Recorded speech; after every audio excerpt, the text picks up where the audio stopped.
All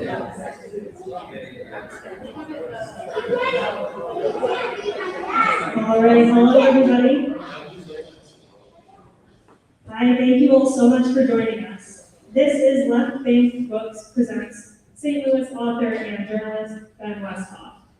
He will be discussing his intimate exploration of race and inequality in America through his new book, Little Brother, Love, Tragedy, and My Search for the Truth. This is the launch event for this book, so thank you all so much for battling the weather to be here. We're really excited to introduce this book to you all. So my name is Evan, and I'm a bookseller with Left Bank Books. We are St. Louis's oldest independent bookstore. So we would like to thank all of our supporters, all of Ben Westhoff's supporters, and everyone else for their outpouring of love for our bookstore. We'd also like to thank the Ethical Society for allowing us to have this event in their beautiful space. Left Bank Books offers in-store shopping, curbside pickup, and delivery anywhere in the world. For our virtual audience watching over there, we're happy to bring this event to our event series to virtual.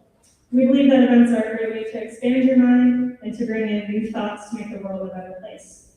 So we hope you enjoy this event, and we hope your support for Left Bank Books continues if you're able to purchase one of our books in the back today. So we have Little Brother, and we also have 2 events additional books for sale as well.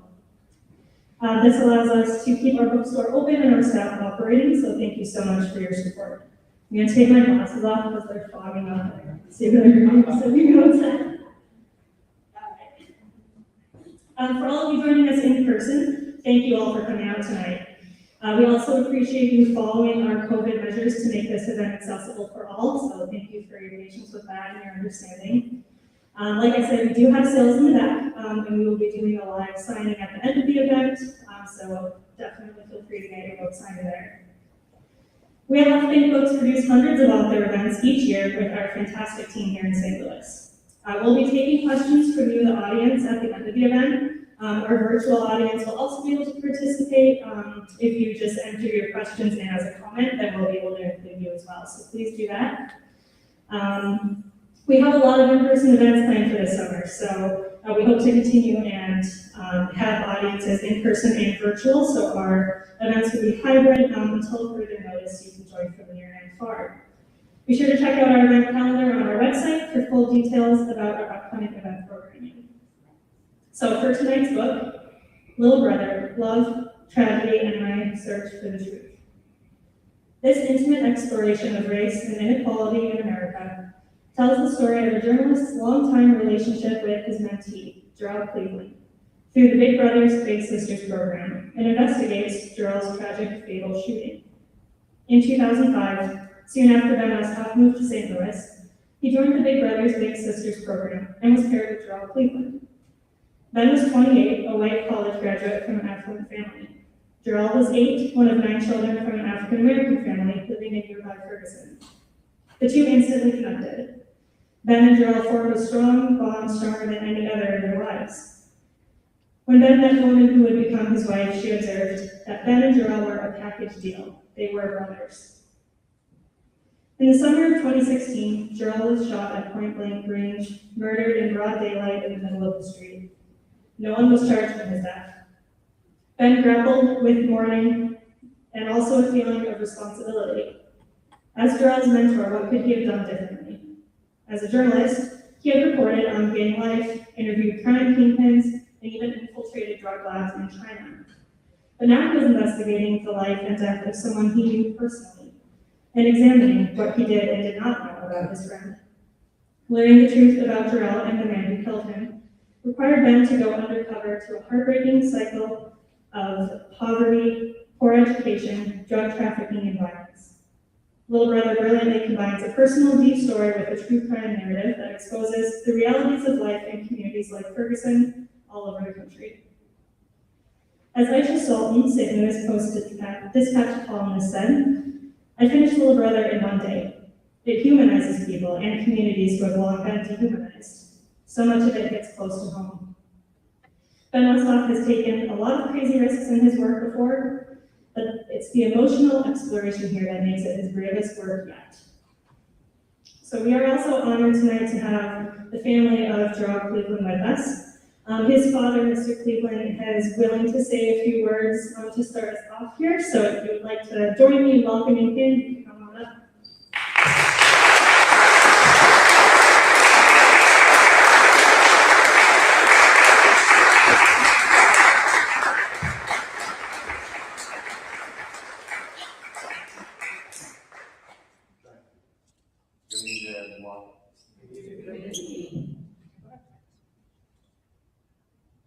Testing.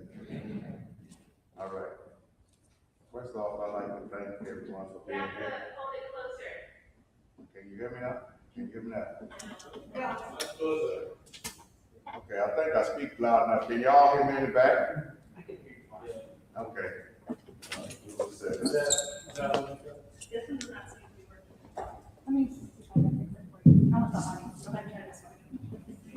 Testing.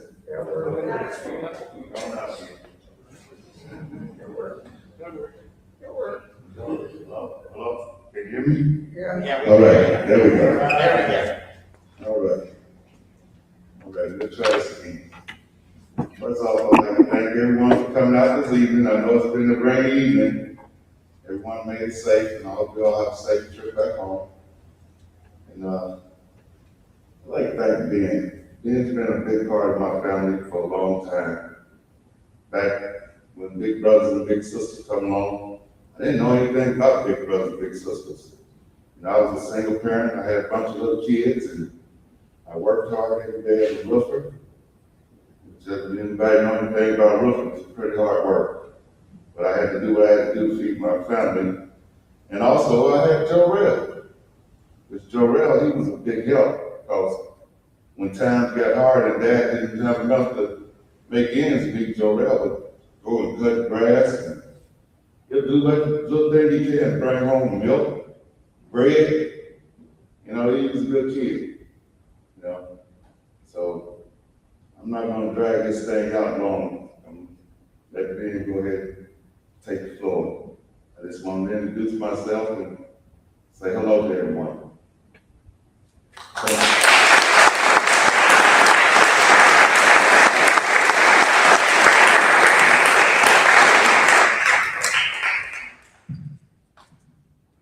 Thank you so much. So as an author, Ben Westhoff writes about culture, drugs, and poverty. His books are taught nationwide and have been translated around the world. He is the author of Original Gangsters, The Definitive History of West Coast Hip Hop, and Fentanyl Inc., his bombshell first book about fentanyl, and he now speaks at opioid conferences across the world. He is the executive editor of Euclid Media Group and lives in St. Louis, Missouri with his wife and 2 children. Now I'd like you to join me in welcoming our guest for this evening, Ben Westhoff for Left Bank Books. So everyone, please help me welcome Ben onto the stage.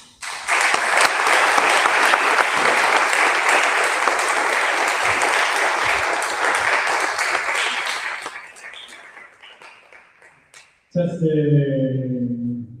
All right. Well, thank you to Ed. Thank you to Left Bank Books. Thank you to the Ethical Society. Thank you to everyone for coming. And thank you to Joe Cleveland for that great introduction. It has been a pleasure knowing the Cleveland family all these years. And hello to Aisha too, Gerald's sister. One of the silver linings of Jorel's death was the opportunity to spend more time with the Cleveland family, and I'm so glad that we have maintained our relationship after all these years. Let's see, what should we talk about? Jorel, this event tonight isn't just about the book, it's about celebrating Jorel's life. We were matched by Big Brothers Big Sisters in 2005 when he was 8 and I was 28. And it's no exaggeration to say he changed my life. We were together for 11 years. So to go along with this slideshow, it's gonna have pictures of Jorel, his family, me. I'm also gonna read some excerpts from Little Brother about our time together, about his death at age 19, and why I decided to investigate his murder. In 2005, while working as a reporter at the Riverfront Times, I was a bit aimless and looking for a way to meaningfully give back. That's around the time I read a news story in the St. Louis Post-Dispatch about a Big Brothers Big Sisters program focused on children of incarcerated parents. For many children, a parent's incarceration often marks the beginning of a generational cycle of crime, the article said. Having a mother in prison often disrupts a child's environment more than having a father in prison. The article touched me, and at Big Brothers Big Sisters, they had an immediate pressing need, particularly for male volunteers. And so after going through a background check, I was assigned a match. In the early evening of June 30th, 2005, I went to the Big Brothers Big Sisters offices and met my Lil, a tiny 8-year-old who possessed a gigawatt smile. Luther, will you come up here for a minute and help me? I need someone to advance the slides. All right. So when I say two, just press that. Don't do it until I say something. What's your name? I asked. Jarrell Marseille Cleveland, he said. It's great to meet you, I said, extending my hand. Nice to meet you too, he said, shaking it without making eye contact. I thought, there must be some mistake. This kid is so charming, so adorable, that he couldn't possibly need mentorship. People must fall at his feet. I was also introduced to his father, Joe, who seemed open, gregarious, and appreciative of my efforts. Okay, advance the slide. Great. Jarrell's mother was in prison back in Arkansas where he grew up, and he lived with his father and 7 siblings in a sometimes dangerous St. Louis neighborhood called Forest Park Southeast, now known as the Grove. When I drove through the area at night, guys standing on the side of the streets tried to flag me down to sell drugs. One time, when Jarrell's dog got off its leash, police shot and killed it. But despite our biological differences, we found plenty in common as we explored St. Louis together, trying new restaurants and bowling alleys, and seeing bad movies. I took him to his first Cardinals game at Busch Stadium and got him swimming lessons at the YMCA. A couple of years later, I moved to New York to try to make it as a writer. And in 2008, 10-year-old Jarrell boarded a plane for the first time in his life to stay with me and my girlfriend Anna for a long weekend. He enjoyed the flight, watching the cars on the ground turn to ants and drinking Sprite, I wrote in my journal. During a visit to the Museum of Natural History in New York, I snapped a photo of him standing next to a tiger, stuffed and roaring in a glass cage. Jarrell posed with his hands up in the air, cowering and pretending to be petrified of the tiger. When I look at the photo now, I see the ideal image of childhood, a happy boy, carefree, totally at ease, unguarded. The next summer, he came back and stayed with us for 5 weeks, sleeping on the pull-out sofa in our new apartment in New Jersey and attending YMCA day camp. Is there somewhere you'd like me to stand? I feel like I'm awkwardly positioned. Okay, good. I'm just moving around. How about for the live stream? Is this good? Yes. Okay. All right, next. Jarrell quickly made friends with the other kids in the area and even started a dog walking business with the boy next door, posting signs around the neighborhood. In October 2009, when Anna and I got married in Birmingham, Alabama, Jarrell and his dad drove the 500 miles south from St. Louis.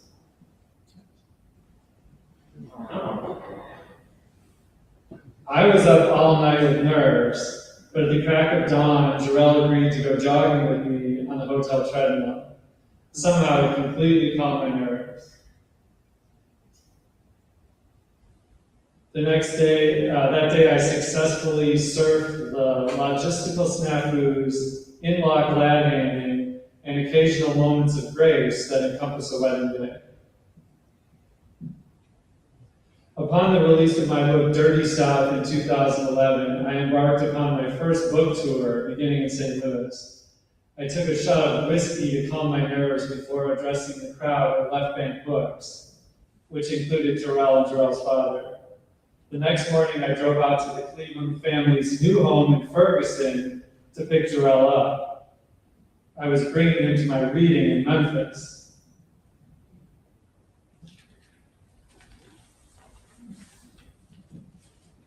I had been in Memphis before, but Jarrell hadn't, and it was thrilling to see it fresh through his eyes. Though he hardly knew who Elvis was, he pored over every inch of Graceland, from the jungle room to the pink Cadillac to the queen-size bed on the Lisa Marie plane, complete with gold-plated safety belts. We drove around town so I could do a little book-related networking, and at one point Jarrell saw and identified from 2 blocks away the Lorraine Hotel, where Martin Luther King Jr. was murdered. The next morning at the breakfast buffet, he served himself eggs, sausage, and French toast, drenching the entire plate in syrup. You can't always eat stuff like this, I castigated him, insisting he would be headed for diabetes if he kept it up. That's just what people eat for breakfast, he said, sulking, before dumping the food in the trash and grabbing a banana instead. I felt terrible. Throughout the trip, I was torn between simply enjoying my time with him and trying to change his behavior. There was a part of me that just couldn't leave him alone, that felt a dubious responsibility to try to fix everything. In 2014, I moved back to St. Louis again, this time with Anna and our 2 young boys. We were thrilled to reconnect with Jarrell. In early December, Jarrell accompanied Anna, me, and the boys across the Mississippi River to get a Christmas tree. At a seasonal market in Illinois called Eckert's Farm, we rode a tractor out onto a field of blue firs. After he chopped it down, we went inside to drink hot apple cider and take pictures with an inflatable Santa. Jarrell bent over at the waist to pose with our almost 3-year-old, which made me smile. Not long ago, Jarrell had been the short guy himself. Eckert's Farm employees strapped the tree to our roof, and we scooted back across the river, feeling like a cozy little family. But reality dawned as we crossed back into Missouri, driving Jarrell home along the decimated West Florissant Avenue Strip. Not long ago, this thoroughfare near Jarrell's house had been up in flames. Just 2 months earlier, the unarmed black teenager, Michael Brown, had been shot dead in Ferguson by a white police officer. Images of Brown's body in the street went viral, and local businesses were burned to the ground. Jarrell joined the protests and looting on Ferguson's main thoroughfare, including at the Quick Trip, which became ground zero for the protests.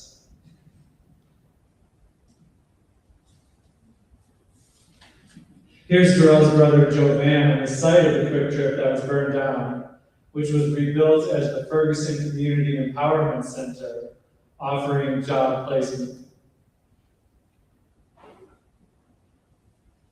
A Justice Department report later detailed how the Ferguson Police Department targeted African Americans. Brown's killing shook me because I saw in him Jarrell. Michael Brown was only a year older and he lived nearby. Jarrell could have been him.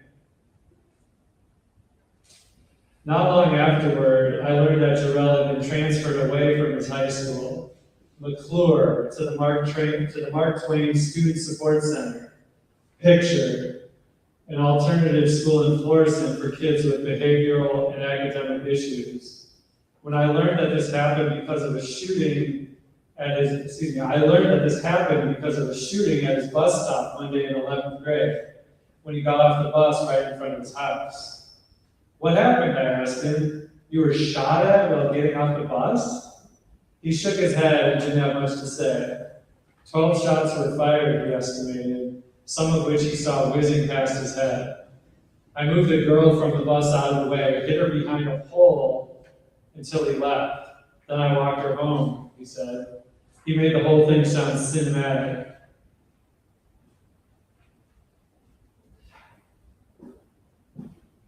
I wasn't satisfied with this answer, and would later learn there was more to the story. But in the meantime, Jarrell and I started to drift. Anna and I had him over to the house for some long weekends, and while I thought it was fun, he seemed kind of bored. I found other clues, meanwhile, that pointed toward anguish in his life he wasn't telling me about. On December 5th, 2015, I logged onto Facebook and came across an alarming post. And whoever wanted, man, it's coming out that 16-shot Beretta, Jarrell had written. The message followed by emojis meant to look like a gun firing bullets. I didn't know what to make of this post. The threats, the use of the unsettling squirt gun emoji. Reading it, I saw a Jarrell different from the one I just spent a pleasant weekend with. I saw a young man expressing rage, fear, and desperation. The next weekend, when I pulled up to his house to pick him up, I raised the issue. What was that Facebook post about, I asked. Who did you have this beef with? He looked at me for a moment like he didn't know what I was talking about. Oh, that's nothing, he said. It looked pretty serious to me. He stayed silent in the front seat, his eyes drooping. After a moment, I wondered if he'd fallen asleep. Couldn't something like that spill over into your real life? Jarrell opened his eyes and shook his head, as if it were the dumbest question he'd ever heard. It won't, he said. He had nothing more to say on the matter, so I let it go.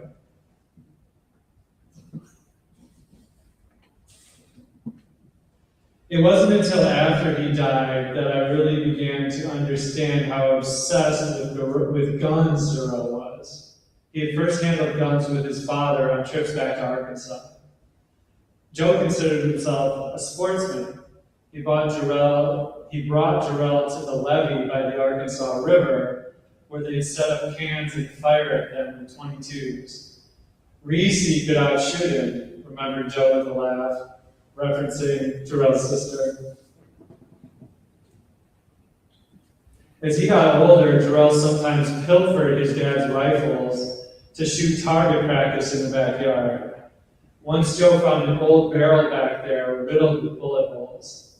I had to get on him, saying, "Don't do that," Joe said. It turns out Jarrell had been buying illegal handguns. This was something I didn't learn about until after his death. To do so, he walked to the town next to Ferguson called Kinloch. Kinloch is actually a historic African-American community that was the first black city incorporated in Missouri. During the segregation era, it was a completely self-sustaining municipality, and celebrities raised in Kinloch include actress Jennifer Lewis, comedian Dick Gregory, singer Ann Peebles, and U.S. Congresswoman Maxine Waters. But after an airport buyout decimated the population, the city is basically going back to nature. Jarrell had been hanging out with guys there selling illegal guns and drugs. His first purchase was an inexpensive handgun, likely something cheap and unreliable, a small 9mm or a .380 perhaps. He later exchanged it, plus a small amount of money, to trade up the ladder for a better gun. Jarrell returned to the spot again and again, trading guns until he acquired the handgun of his dreams, a black 1911 semi-automatic pistol with a brown wooden grip. He was so happy to have it, said his friend Montrell Fuller. Jarrell almost always had his 1911 with him. It should have been found on him when they found him dead, but they never found it, said his friend Big Ant. The cash in Jarrell's pocket was left alone, but the 1911 was stolen off of his dead body.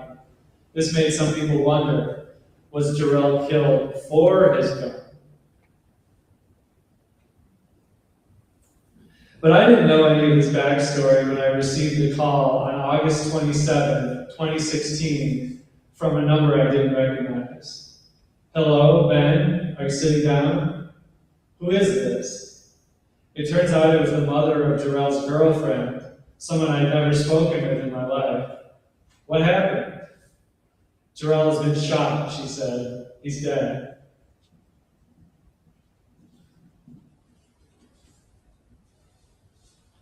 After Jarrell's death, I went numb. I remained so through his funeral, which was attended by dozens of friends and family members, and for weeks to come. I had no idea why he was killed, and it appeared that the police didn't either. Weeks turned into months, and my shock turned to anger. As the killer continued to go unnamed, that anger turned to guilt. Without knowing why he was killed, I focused the blame on myself. To this day, the guilt hasn't subsided. I was his big brother, after all. The Big Brothers Big Sister program has no specific requirements. It was our bond that kept us together for over a decade, not any formal obligations. But I believed it was my job to keep him safe, and at that, I failed. For years, I stuck my head in the sand. I thought Jarrell's killing must have been random. The killer must have mistaken him for another person, or he must have accidentally gotten caught up in the middle of someone else's dispute. He was so good-hearted, he couldn't possibly be tied up in any dangerous business. There was no denying that he had a lot going against him in his life, but he had a big heart and a winning attitude, and he didn't seem to possess an ounce of cynicism. Who could possibly want him dead? That's the question I set out to answer in this book. Doing so required me to find out what was happening behind the scenes in his life, the stuff he never told me. It required me to reconstruct his last months and speak with almost everyone he knew well. When the police investigation into his death stalled, leaving Jarrell's family with no answers whatsoever, I took matters into my own hands, employing my skill set as an investigative journalist to find the truth. I retraced his steps through dangerous North County streets, tracked down underworld figures, and pored over reams of police records. In the end, what I discovered challenged almost everything I believed about Jarrell. It turns out he wasn't the happy-go-lucky kid I'd always believed he was. He'd grown paranoid in his final years, in his final months, answering his front door while clutching his gun. He also had real enemies I never imagined.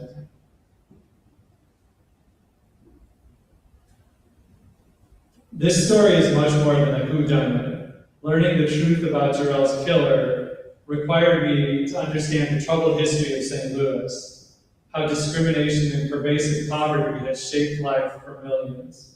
It also required me to examine my own privilege, choices, and mistakes. There were times I was terrified and considered abandoning this quest altogether. But ultimately, this book became the most rewarding project I've ever taken on. Because, though it's a story of tragedy, it's also one of hope. My research taught me more about Jarrell than I'd known during his life, and it helped me understand what made him such a remarkable kid. It brought me closer to his family and closer to my own. Investigating Jarrell's death also helped me understand the dual worlds that exist in all cities, how wealthy people rarely cross paths with those living in poverty amidst violence. It helped me see with my own eyes the inequalities I'd long taken for granted. I learned about the systems that conspired against Jarrell and how they might be torn down.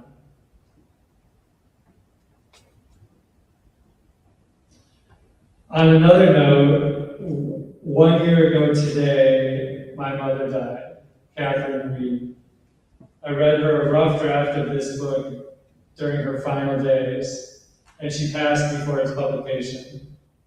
She helped me describe the landscapes, animals, and plants in the text. I owe it all to her.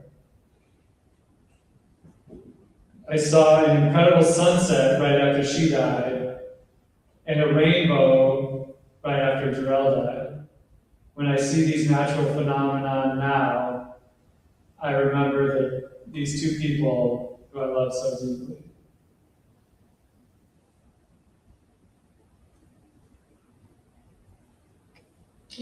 So that's all. Thank you.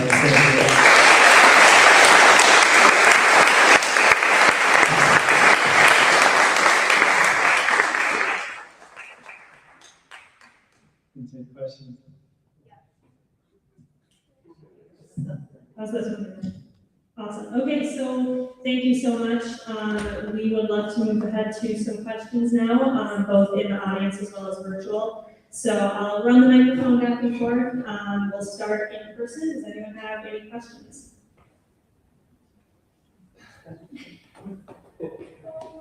I have a feeling you might have one.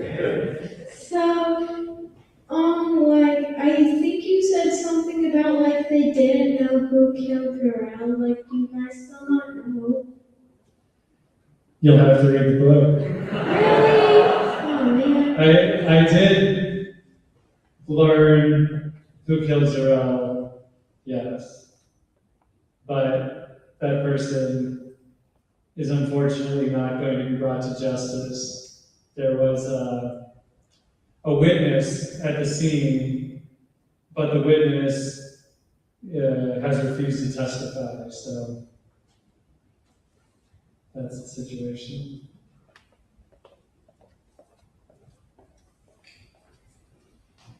Man, it's hot in here. Is it just the lights? The humidity? What's going on?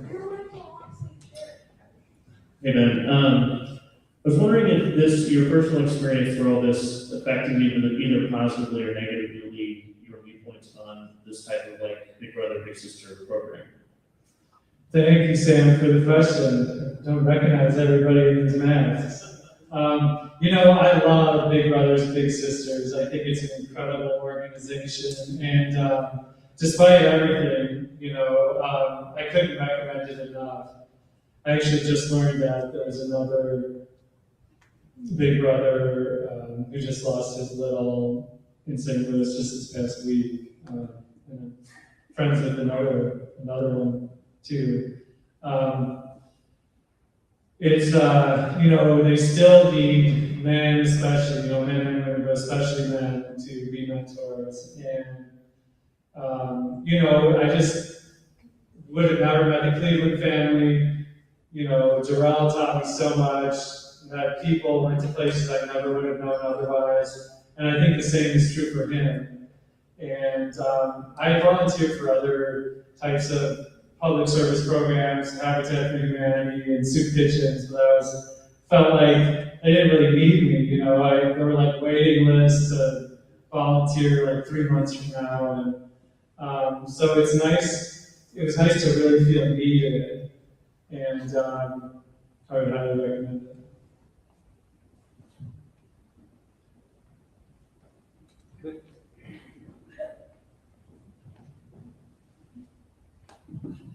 What's the place on the front cover of the book?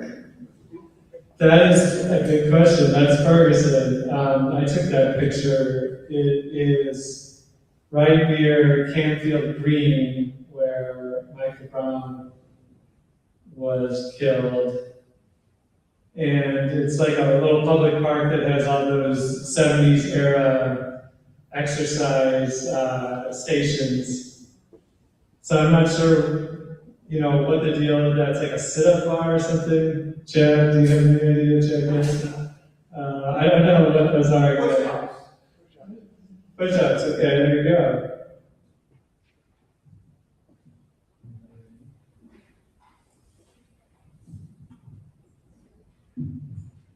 So overall, when you did the investigation, you learned so much about. No hardball questions here, Roz, okay, by the way. Oh. These are only softballs allowed. Okay, yeah. Okay. It's definitely a softball. Okay, good. Woo. the editor of the room for times, I thought I was in for it. No, not at all. So you learned so much about Jarrell. Do you feel like you didn't know him when he was alive, or like did it change how you felt about your relationship with him as you did the investigation for the book? Definitely. When he was alive, he would always put a positive spin on things. And I would ask him, like, how's your life? Great. How's school? Great. How's your family? Great. And he wouldn't elaborate, and I would try to draw him out. And I knew he had real issues. He had two uncles who were serving long sentences. And I would try to ask him about that, ask him about his mom. And he just didn't want to talk about the negative side of his life. And his friend Michael Fuller told me after Jarrell died that Jarrell always tried to put a positive spin on everything for me. He didn't want me to know about the bad side of his life. I don't know if he thought I would judge him or, he just didn't want to bring me down, I guess. And so, when he died, I really did feel like I learned about this whole other side of him that I was completely sheltered from. And it did make me feel like I, really screwed up. I mean, I'm an investigative journalist. I'm supposed to get to the heart of things, understand people, understand what's really happening. And in this case, it was this whole other life where he was, doing all sorts of stuff I could have never imagined. Mr. Westhoff, you mentioned Kinloch and this story taking place in Ferguson. How would you relate the municipalities and the areas in which you explore with regard to the events that your little brother experienced? Yeah, well, this book is partly a history of St. Louis, but really it's a history of North County in a lot of ways, particularly Ferguson and Kinloch. And it's an area that has undergone this incredible demographic transformation. You can go stand again, the line is at the back, so if you want to, you can go stand in the back. Young man.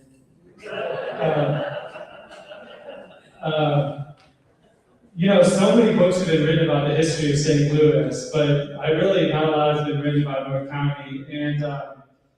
And so Kinloch, for example, is this place with this incredible history. It was a self-sustaining, African American municipality at the time when segregation was the rule all over the rest of the metro area. And Ferguson was sort of the all-white town next door. And the roads were blocked off. There were, people in Ferguson would say, don't go to Kinloch after dark. And people in Kinloch would say, don't go to Ferguson after dark. And there was all sorts of, racism, segregation, mistrust. But on paper, Ferguson was this booming post-war suburb. Emerson Electric was there, Fortune 500 company. They had just average age is really young families, civic organizations that were prospering. And it was easy to believe you were in Pleasantville if you were in Ferguson at the time. And all of this kind of really started to come to a head in the civil rights era. And there was a march to this barricade at the border of Ferguson and Kinloch, and it was ripped down. And there was a proposal by the Ferguson City Council to put up a 10-foot fence, a Trump-style wall between Ferguson and Kinloch. But really, it was the airport buyout that really decimated Kinloch. And ironically, the airport expansion never even happened. And so, in a way, Kinloch sort of withered for no good reason at all.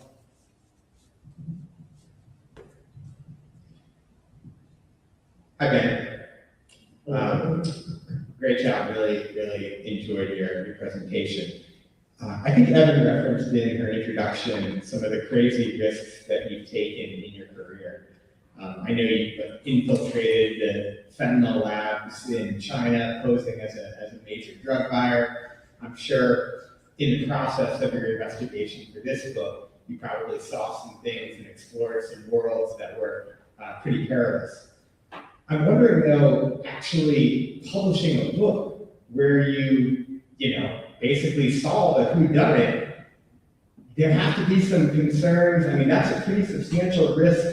In and of itself, putting someone out there who law enforcement has to date not brought to justice. Can you talk a little bit about your thought process in doing that? Yes, thank you for the good question, Jeff Smith. It was nerve-wracking, and there were times I was considering definitely giving up. Basically, I started by asking all of Jarrell's friends, his family, everyone who knew him, who do you think did it? And the problem was that the police were just not really sending information at all. I submitted sunshine requests, I did everything through the official channels, and they said that because the case was still open, they couldn't share any information. The problem was, this was already, 2 years, 3 years later, it was clear that it was never going to be solved, and it was just going to stay open forever. And so I had to kind of do sort of grassroots sort of reporting, and eventually, I got all these names, I did pull police reports on them, I did, check social media, I compiled these big long outlines about all the suspects. And eventually I narrowed it down to 3 people. And that's when it got really hairy. And ultimately what led me to be able to figure out who did it was a sort of a bit of blind luck. And this is kind of the climax of the book, so I won't spoil it, but once I did have that name, it was, my first instinct was just like, I gotta put this guy's real name in the book, this guy deserves everything he has coming to him. But ultimately, this guy was never convicted of a crime. And, to shield myself from any, from potential repercussions, like legally and potentially from some sort of violent blowback, my publisher and I decided to give him a fake name in the book. Some of the other names of suspects have been changed just because journalistically it's kind of bad form to call someone out for crimes for which they haven't been criminally charged. And so that was sort of my guiding light. But yeah, there's a lot of nerves in this book, and I thought about giving it up, but I didn't want Jarrell ultimately just to be a statistic, I wanted to bring Jarrell's story out, and that was kind of the guiding light for this. Amber, do you have any virtual questions? Okay, great. What happened to Jarrell's mom? Well, I don't know, Joe, do you want to speak on that? Probably more of an expert than I am. You can even stay seated if you want. Well, she went to prison, and eventually she got out of prison, and she's doing great now. She's still alive and working, but yeah, she's in Arkansas still. Yeah, and that's why we were originally paired, because it was a special program for children of incarcerated parents. So, there's a question here? I did. You invested all this time in this young man, and you're an investigative reporter, a very smart guy, and he was so lost. What can we do to make sure there isn't another Jarrell? I'm really at a loss. Yeah, I could hear it. Thank you. Yeah, what can we do to make sure that we don't have more people like Jarrell suffering these kind of fates? Well, you know, it's a very complicated problem, and I think poverty is at the center of it. There were problems in Joel's school. You know, I was very disappointed. I went to parent-teacher conferences one time with Joe and talked to one of his teachers, his science teacher, I think, and I said, "Well, how's Joel doing?" And she said, "Well, great. He's doing great. All he does is sit in the back and he's quiet. He never talks, never opens his mouth." You know, and it became clear to me that there wasn't like real effort being put into his education. I think there's too many illegal handguns on the street, to be honest. I think if Joel hadn't, you know, gotten this gun, I talked about this 1911, you know, he was only 19. He was not legally allowed to carry firearms. I honestly believe if he hadn't bought that gun, he would still be alive today. It's you know, Missouri is kind of really the eye of the storm because not only do you have a lot of guns that can be found cheap and freely, but the laws, there's barely any laws against them. So those are kind of the crux of the issue. I mean, these are sort of generational problems that we have to try to address, and it often feels like there's no easy answers. Do we want to do a virtual question? This might be repetitive because it's getting on the same thing as the last question, but you know, before this event, I couldn't help but think about what happened in Texas yesterday, and how that is a gun violence issue as well. And so I was wondering if you could speak to how that incident intersects with what happened to Jarrell and what we need to be, like, elaborate on what we need to be doing next. I read a book called Blood, Gun, Money by Young Drillo that really lays out how firearms get into America, and a lot of them originate in Eastern Europe, and they're imported legally into the US, and then once they're here, there's like slight modifications are made on them to turn them from sporting rifles into assault-style rifles. And then these guns are often purchased by straw buyers, you know, people who are legally permitted to buy guns, but they buy them for other people and they sell them to other people. And these people are penalized with only like a slap on the wrist. You know, you don't even get jail time if you're a straw buyer. And so these guns are basically flooding the United States, you know, inner city areas, urban areas, places like Ferguson, Kinloch. And then the guns go down south too to the Mexican cartels. And, you know, that's like a big disgrace, I think, is that the Mexican cartels are all armed with assault rifles that come through America, that were bought legally in America. And, you know, that we're seeing the results of, I think it's AR-15s that are so commonly used in these school shootings. I might have that wrong, but it's very clear to me that there's no place for these guns, and you know, but then it gets to be like a genie, you know, the genie is out of the bottle sort of thing. And like the more people have guns, the more it feels like everybody else feels like they need to have guns just to stay safe. And you know, I certainly can't fault anyone who feels under siege, you know, in their own neighborhood. Often very little police protection, you know, who want to keep their own guns for their own safety. And I know statistics will often show that having a gun in the home is more likely to cause violence against the people who have it. But I certainly understand the instinct. So. Okay, were there further questions? In the back. I'll go ahead and take it back.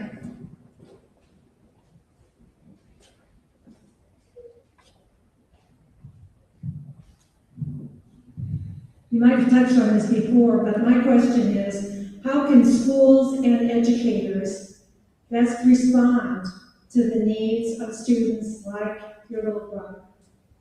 I think you mentioned earlier that he had gone to an alternative school, and I'm wondering if that in any way assisted him or helped him in that educational experience. I don't know that it did, that the alternative school was where I had this conference that was so disappointing. I guess just taking like a real interest in, sort of a holistic interest in kids and not just being focused on the subject at hand. A lot of times like someone like Jarrell wouldn't offer up his other problems, without being asked. And I think so often kids having trouble at home, there might be violence, there might be trauma. I think we need a lot more counseling in schools. And I think it goes well beyond just the subject at hand. There needs to be a whole holistic approach. So, Percy, thanks for coming. My pleasure. You and I have sort of worked together on this. Yes, the arms are going to Mexico, and we're getting tons of drugs coming in from Mexico, fentanyl and so on. And if you look at the statistics, we see the death rates among black males is about 20 times higher than whites. So real concerns when you mix guns and drugs, it's a terrible combination. Yeah, absolutely. And that was another big theme of this book. My last book, Fentanyl Inc., I went in these Chinese drug labs and explored the trafficking routes through Mexico and into the United States. And you're right, it is ironic that we've got guns going from the United States to Mexico and drugs coming from Mexico to the United States. And that's another big problem. Places like Kinloch, like Jarrell was dealing in illegal guns and buying illegal drugs. And this was something I had no idea about when he was alive. The fentanyl is the big, big problem because any pill, any powder that's bought on the street can and often is covered with fentanyl. It's even possible that Jarrell, might have accidentally taken some fentanyl without even realizing it. But this is just a total crisis of epic proportions. Like the opioid epidemic was thought of as sort of a white problem. And in the beginning with the pills, the oxycodone pills, it was largely a white problem. But now with fentanyl, heroin, it's completely involved in the inner city. And in places like Missouri, African Americans are dying at a higher rate than whites at this point. All right, and we want to make sure we're saving enough time for the signing. Are there any last questions we have?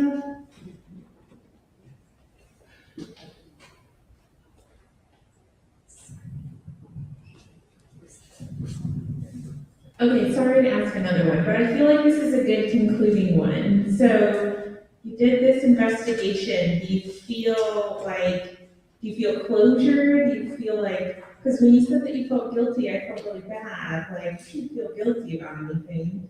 So do you feel better now? Do you feel closure about Jarrell? I talked to Jarrell's father, Joe, a lot while I was doing this, and I said, what do you want to know? Do you want someone to be put in prison? And what he said to me was that he didn't necessarily want that as much as he wanted to know who did it and why. Who did this to his son and why. And those were the things that, I was able to learn and share with his family. And so for me, I did feel a sense of closure, just knowing who did this and why. And maybe it's a little narcissistic to feel guilty or something like, I didn't want to make it all about me, but I just felt like I was so turned a blind eye to what was going on in his life. I didn't know these obvious things. And if I did, if I pushed beneath the surface harder, if I paid more attention, then maybe I would have seen what was going on. So ultimately, nothing will bring it back. It's heavy on my heart, it's heavy on everyone's heart still, but there is that little bit of closure. All right, and then how are we doing on time? Any more questions? It's 8. All right, well, thank you everybody for coming, and I will sign this in the back.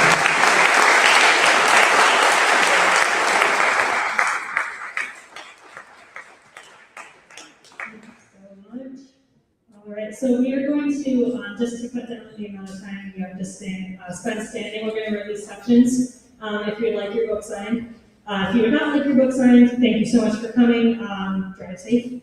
Otherwise, I'll call sections. We're going to be signing in the back near where you came in. So thanks very much, everyone.